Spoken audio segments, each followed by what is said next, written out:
HarperCollins worked late shifts at a small diner in Chicago. That night felt normal at first.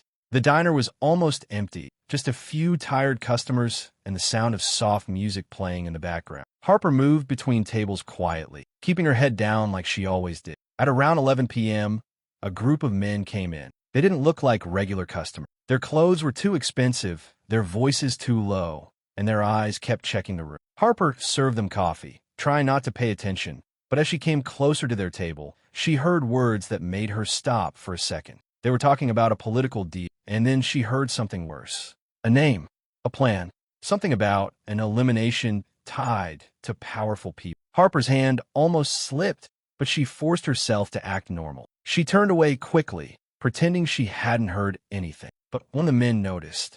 He didn't raise his voice.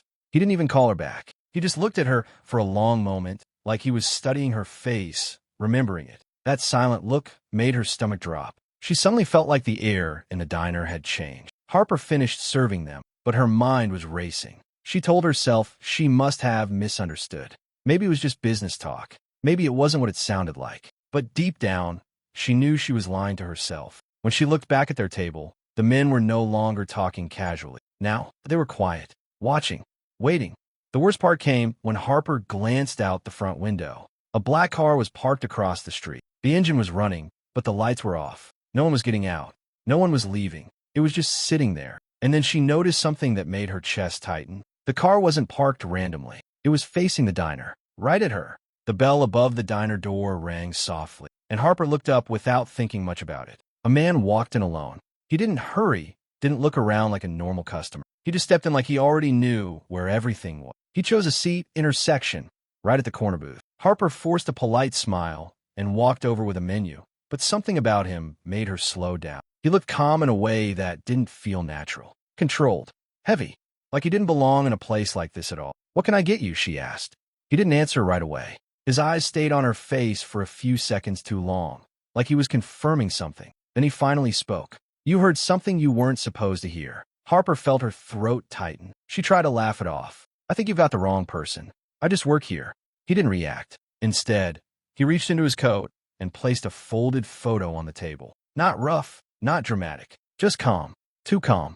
Harper hesitated before picking it up. The moment she opened it, her stomach dropped. It was her, standing near the counter earlier, slightly turned, close enough to the group of men she had served. It wasn't even a clear shot, but it was enough. Enough to prove she had been there. Enough to prove someone had been watching. Her fingers went cold. "I don't understand," she whispered, her voice smaller than she expected. The man leaned back slightly, still watching her. "You don't have to understand. You just need to accept what's already happened." Harper looked around the diner instinctively, like someone might jump out and explain this was a mistake. But nothing felt normal anymore. Even the sound of the kitchen seemed too loud. He tapped the photo once with his finger. "You've been flagged," he said simply. The word didn't make sense at first. Harper stared at him, trying to find any sign that this was some kind of sick joke. But his expression didn't change. There was no amusement in it, no anger either, just certainty. Her pulse started beating harder. Flagged for what? He didn't answer that. Instead, he stood up slowly, like he already knew the conversation was over before it began. He left a few bills on the table, untouched food ignored. At the door, he paused for only a second. "You should stop pretending you're invisible," he said quietly. Then he walked out. Harper stayed frozen behind the counter, holding the photo, realizing something she didn't want to accept. Whatever she had heard earlier, it wasn't the end of it. It was only the beginning, and now someone had officially noticed she existed. Harper stood behind the counter, holding the photo long after the... Her hands were still shaking, but she kept telling herself it was just intimidation. People like him use fear as a tool. That's all it was. A trick to make her nervous. She tried to go back to work, wipe the counter, check the coffee machines, anything to act normal. But her eyes kept drifting to the front window. The black car was still there. Same position, same silence. A few minutes later, the man returned. Derek Vance. He didn't sit this time. He just stood near the counter like he owned the space without needing permission. "You're wasting time pretending this is nothing," he said calmly. Harper frowned. "I don't even know what you want from me. I didn't do anything." Derek's eyes stayed steady. "No, but you heard something you weren't supposed to hear." She let out a small, nervous laugh. "So what?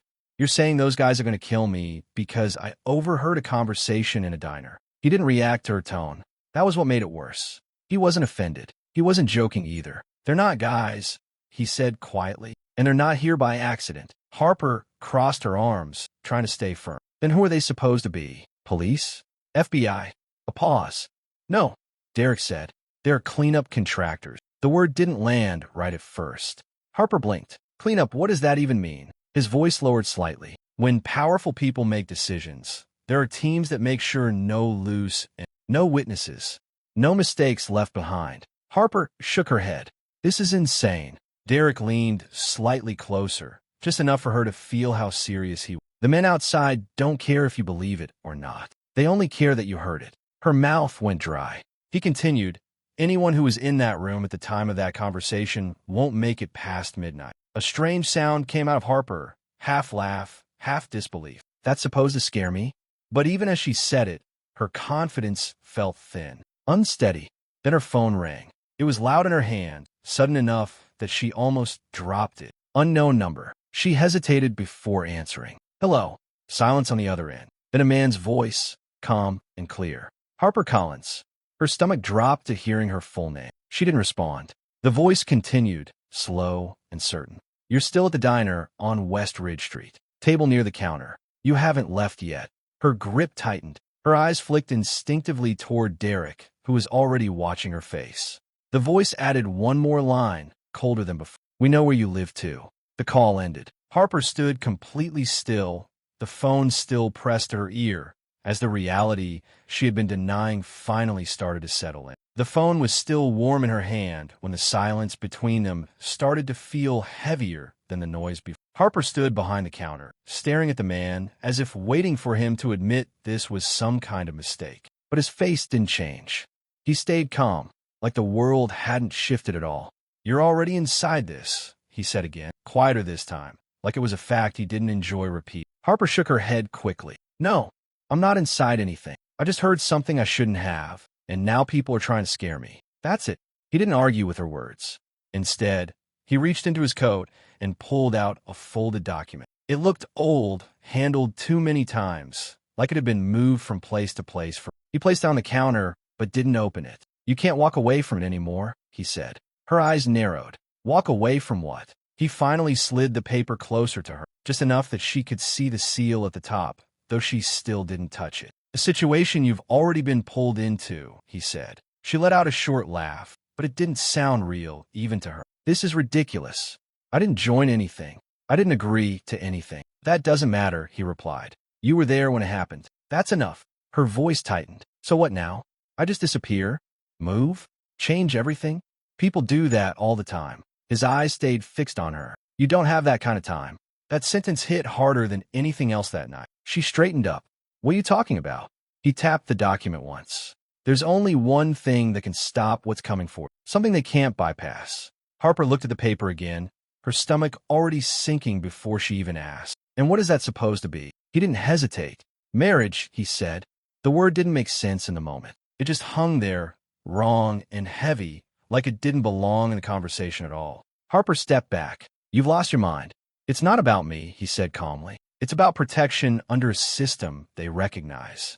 Once it's locked in, they can't touch you without consequences they won't risk." She shook her head faster now. "No, that's not happening. I don't even know you. You think I'm just going to agree to something like that?" His voice dropped slightly. "You don't have a choice anymore." Her chest tightened. "Yes, I do."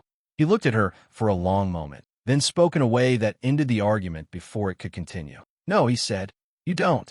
The diner lights flickered slightly as the front door locked with a sharp click, one after another. Harper noticed it immediately. The usual sounds of the kitchen started fading too, like everything was being shut down on purpose. She stepped forward, confused, but before she could speak, the manager appeared near the counter. He looked uncomfortable, avoiding her eyes, and quietly walked toward the back with the man who had been sitting there all night. Harper followed a few steps, but stopped when she heard the kitchen door close and lock from the inside. Something about that sound made her stomach tighten. Within minutes, the diner felt different, empty in a way it wasn't supposed to be. No customers, no movement from the kitchen, just her, the counter, and the man who had been controlling the entire night without raising his voice. He returned slowly, wiping his hands as if nothing unusual had happened. Harper crossed her arms.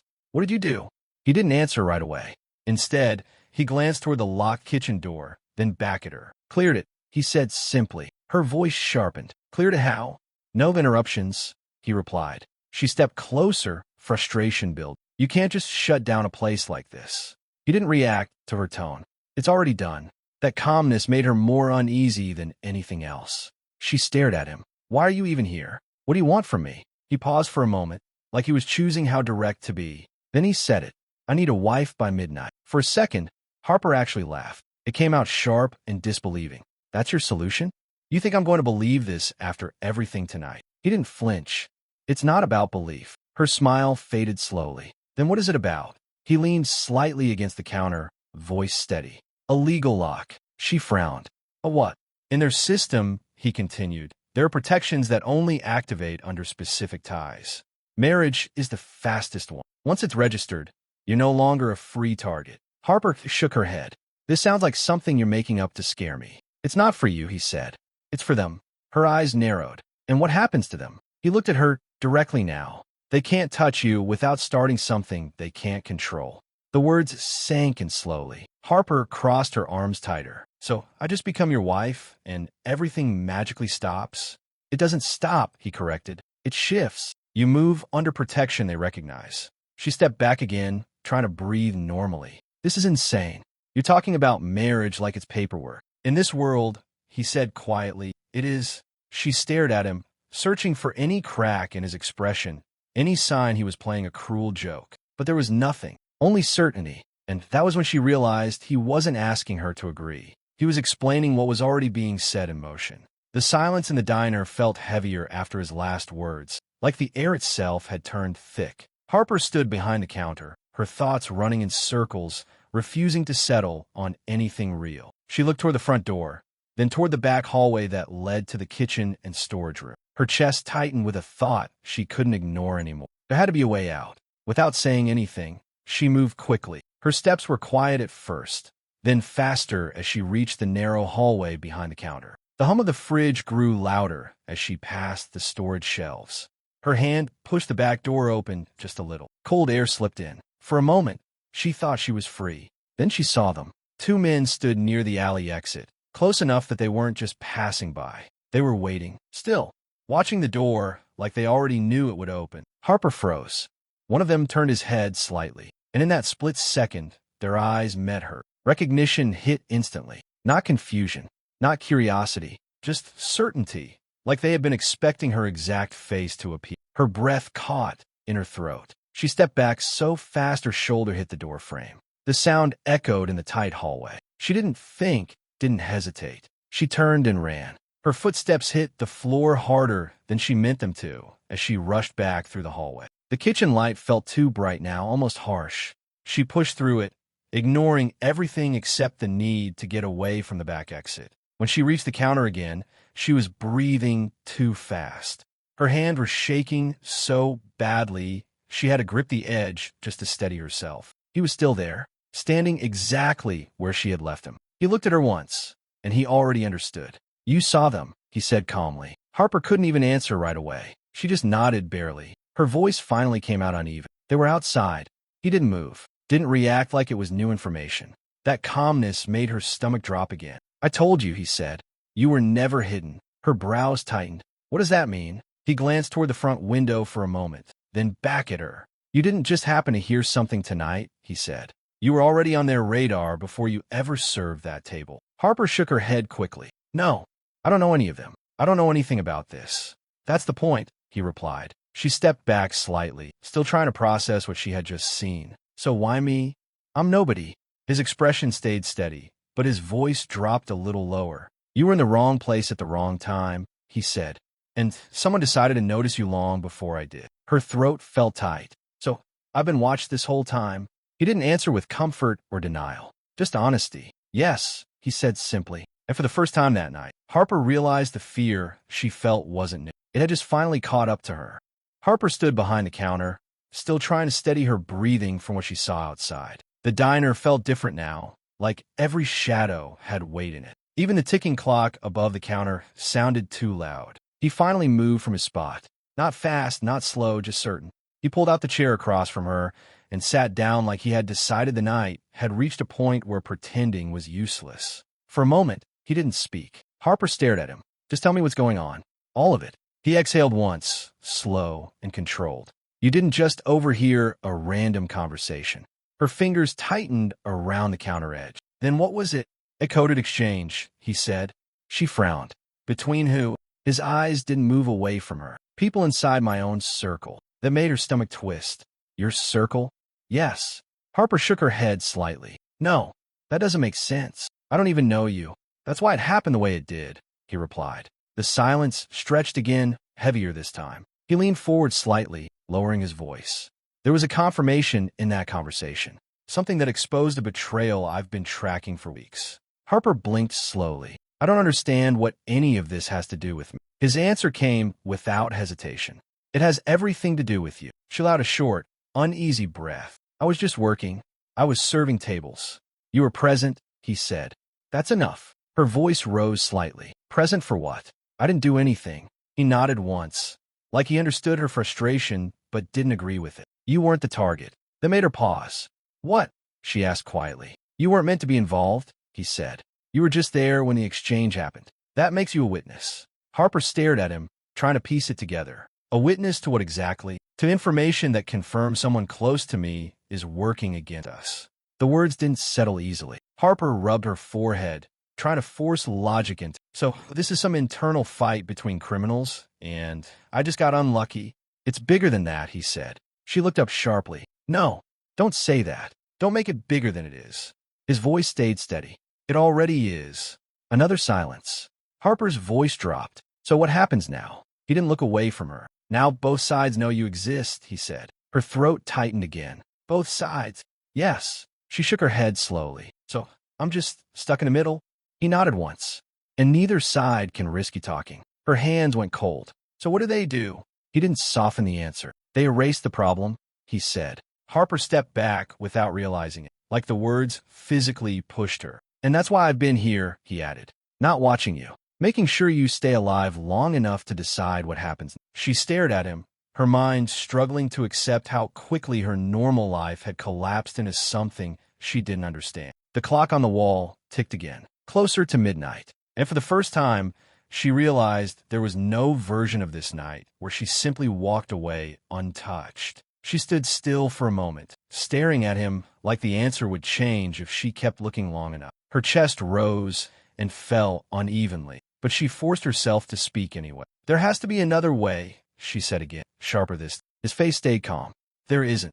She shook her head, stepping closer to the counter. Don't say that like it's final. People get protection, police get involved, witnesses get moved. That's how it works. He exhaled slowly, like he had already heard all of it before. Not for this, he said.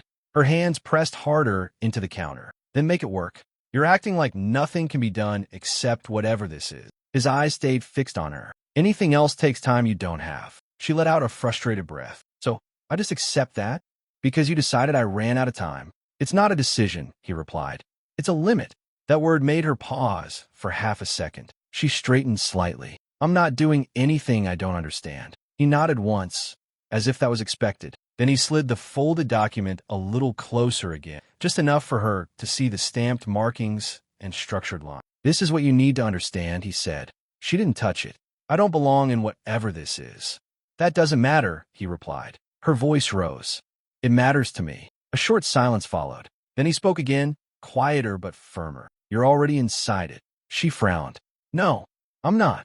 He didn't argue. He just looked at her like he was waiting for her to see it herself. Her breathing started to feel tighter. So what? I just disappear? Go somewhere else? Start over? Not fast enough, he said. She laughed once, but there was no humor in it. So I'm just supposed to believe this is the only way out? It's the only one that holds, he said. Her eyes narrowed. Holds what? Your life past tonight. The words didn't feel like a threat. That was what made them worse. They sounded like something already decided, already in motion. She looked away for a moment, trying to steady herself. The diner felt too quiet now, like even the air had stopped arguing. When she spoke again, her voice was lower. And if I don't agree? He didn't hesitate. Then nothing stops what's coming. That answer stayed in the space between them longer than anything else that night. And for the first time, she stopped asking for another option. Not because she believed him, but because every other door she imagined was already closed. The clock above the counter kept ticking louder in her mind, each second feeling sharper than the last. She stood there, trying to steady her breathing, but her thoughts kept breaking apart before she could finish them. He didn't move from his place, just watched her, calm in a way that felt heavier now than before. "You're not telling me everything," she said finally. A short pause followed. "I have been," he replied. She shook her head. "No, I mean everything." For a moment, he didn't answer. Then he looked down at the folded document on the counter, like the answer was sitting inside it, but not fully written out. "There are other ways I could have handled this," he said. Her eyes narrowed slightly. "Then why didn't you?" He exhaled once, slower this time. "Because they don't last." She stepped closer. "What does that mean?" His voice stayed steady. "I could have moved you. Clean exit. New identity. No trace. No connection." She listened carefully, trying to understand why that didn't sound like relief. He continued, "I could have erased your location history, cut your exposure, kept you off every system they use." Her chest tightened slightly. "So why didn't you do that?" He finally looked at her directly. "Because it doesn't protect you long term." The words landed differently this time. She frowned. "That sounds like it should be enough." "It buys time," he said. "Not safety." A silence stretched between them again. She glanced toward the door, then back at him. "So what makes this different?" He tapped the document once. "This binds it," he said. She didn't like the way he said it. "Binds what?" "Your protection," he replied. "Permanently recognized under their structure." She let out a slow breath. "And that's only possible through this?" He didn't answer immediately. Then, quietly, "Marriage is the only form they don't challenge directly." Her stomach tightened. She looked away for a second, trying to process it. "So you're telling me you had options, but you picked this one?" "Yes." That single word made her look back at him sharply. "Why?" For the first time, something shifted slightly in his expression. Not regret exactly. Something closer to restraint. "Because once it's in place," he said, "no one can remove you from it without starting something they can't control." She frowned. "That sounds like control, too." "It is protection," he corrected. Her voice lowered. "Protection doesn't need ownership." He didn't respond right away. Then he said, "In their world, it does." She stared at him, trying to find a flaw in that logic, something she could push against. But the problem wasn't just what he was saying. It was how certain he sounded. She spoke more quietly now. "So if I walk away from this, you still think I'm not safe?" "I don't think it," he said. "I know it." The diner felt even smaller now, like the walls were closing in without moving. She looked at the clock again. 5 minutes to midnight. And suddenly the real weight wasn't just the decision in front of her. It was the fact that he had already built a way to keep her alive, and the price of it had already been chosen before she ever agreed. The final minute passed in a strange kind of silence, like the world was holding its breath without realizing it. She stood near the counter, barely moving, her fingers still tense from everything that had happened. Nothing about the night felt normal anymore. Not even the way the air seemed heavier than before. He picked up the document again, folding it once with slow precision, as if closing something that could never be reopened. "It's complete," he said. She didn't answer immediately. Her mind was still trying to catch up with the idea that everything had already shifted without noise or warning. "So that's it?" she asked quietly. Just like that. He looked at her, steady and unreadable. "Yes." Outside, the street looked different now. The black car that had stayed parked there all night was no longer occupied. One by one, the figures that had been lingering nearby were gone, leaving only empty space behind. No confrontation, no final movement, just absence, as if something unseen had signaled the end. She noticed it right away. "They left," she said under her breath. "They won't return," he replied. Her brows tightened slightly. "Because of this?" He nodded once. She turned slightly, glancing again at the empty street, then back at him. "So all of this was just a switch?" "It was a lock," he corrected. The word didn't sit right with her. Nothing about it did. She stepped back slowly, trying to feel grounded again, but the night still felt like it was moving without her permission. "You made it sound like I had no other choice," she said. His gaze didn't shift. You didn't. That answer should have ended the conversation, but it didn't. Instead, it made something in her go still. She searched his face, trying to find something that looked like relief. Something that said this was over for him too. But what she saw instead was different. Not relief. Not victory. Something quieter. He wasn't standing like someone who had finished something. He was standing like someone who had stepped into something he couldn't undo. "You're safe now," he said after a moment, but the words didn't sound like comfort. They sounded like responsibility. She swallowed hard, looking once more at the empty street, then back at him. For the first time, she understood something she hadn't expected to realize. The protection wasn't just wrapping around her. It had caught him too.